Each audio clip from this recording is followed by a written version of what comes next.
नमस्कार शेतकरी बंधूंनो.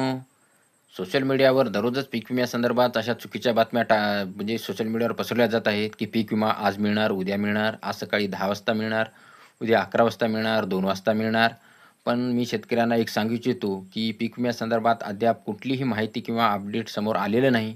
कारण कापणी प्रयोगच पूर्ण झालेले नाहीत. कापणी प्रयोगच हे अंतिम टप्प्यात आलेले आहेत आणि ते ज्यावेळेस पूर्ण होतील, त्यावेळेस सर्व कंपनीला माहिती जाईल. माहिती जाऊन मग शेतकऱ्यांना सरकारपाशी जाईल. सरकारपासून मग ती मदत निश्चित केली जाईल.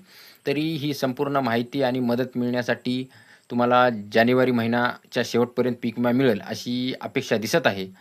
पण जे काही देवेंद्र फडणवीस यांनी मदत देतेवेळेस जी मदत केली 31,000 कोटीची, त्यावेळेस देवेंद्र फडणवीसनं सांगितलं, की आम्ही ₹17,000 हेक्टरी देऊ.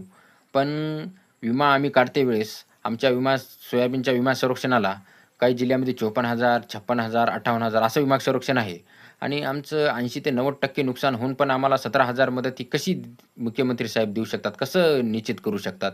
कारण एवढं नुकसान म्हणल्याच्यानंतर 40,000 ते 50,000 नुकसान भरपाई मिळाली पाहिजे. पण एवढी न मिळता 17,000 देणं म्हणजे देवेंद्र फडणवीस हे शेतकऱ्यांना मोठं करत आहेत, की विमा कंपनींना मोठं करत आहेत?